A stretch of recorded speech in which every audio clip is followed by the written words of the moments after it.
बन जाएं।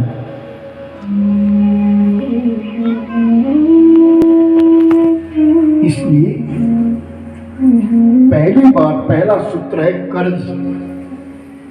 इंसान के पास कर्ज नहीं होना चाहिए। जो इंसान भी कर्ज लेकर के गया है,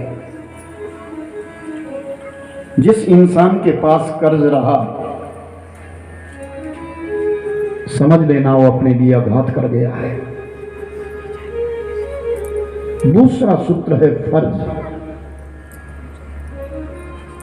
मानव का कोई फर्ज बाकी नहीं रहना चाहिए,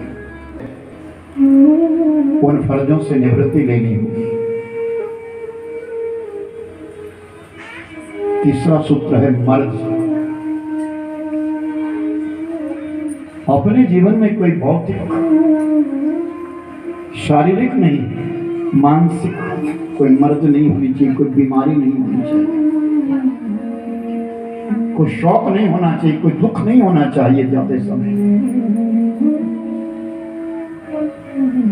सबसे अंतिम सूत्र है अर्ज। क्या हमारे जीवन में रहे तो अर्ज रहे, उस परमात्मा के प्रति हम अर्ज करें, है मालिक तूने हमारे लिए ये सुंदर शरीर दिया था,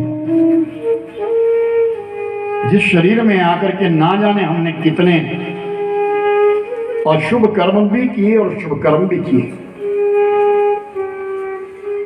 अनजाने में जो हमारे से दुष्कर्म हुआ है, उसके लिए हम आपसे अर्ज करते हैं, वंदना करते हैं, हमें क्षमा कर।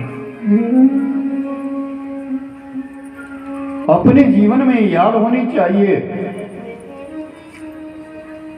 क्षमा एक बहुत बड़ा सूत्र है। जिंदगी में ये दो शब्द याद रखना, क्षमा।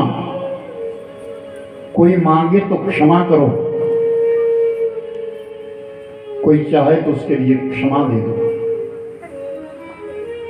उस पर मैंने दया करी। इस दया शब्द में भी कठोरता है, लेकिन क्षमा शब्द एक ऐसा है, इसमें कठोरता नहीं है। मैंने उस पर क्षमा कर दिया।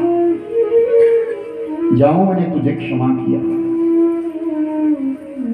मुझसे कोई गलती हो गई तो भगवान के सामने क्षमा मांग लो। अपने से कोई गलती हो गई तो मित्र के सामने क्षमा मांग लो। परिवार में कोई गलती हो जाती है तो बड़ों से क्षमा मांग लो। बेटा या बेटी से कोई गलती हो जाती है तो क्षमा मांग लो। और अगर तुमसे कोई क्षमा मांगता है तो तुम्हारी मानता ऐसी नहीं है कि तुम उसे क्षमा करो। अगर जीवन में ये सूत्र आता है तो समझ लेना आपका जीवन सार्थक हो गया। कर्ज होना नहीं चाहिए, फर्ज बाकी नहीं रहना चाहिए, मर्ज मन में नहीं आना चाहिए, केवल अर्ज हो। तो मेरे भाई बहन, ये भागवत जी की कथा है और ये श्रद्धांजलि के रूप में दी जा रही है। उन पितरों के प्रति श्रद्धांजलि दी जा रही है। राजा परीक्षित जी महाराज गंगा के तट बैठे हैं, इस पावनी कथा को श्रवण कर रहे हैं। तो आइए कथा से पूर्व मेरे स्वर में स्वर देते हुए सब भाव और श्रद्धा के साथ भगवत नाम का जप करें।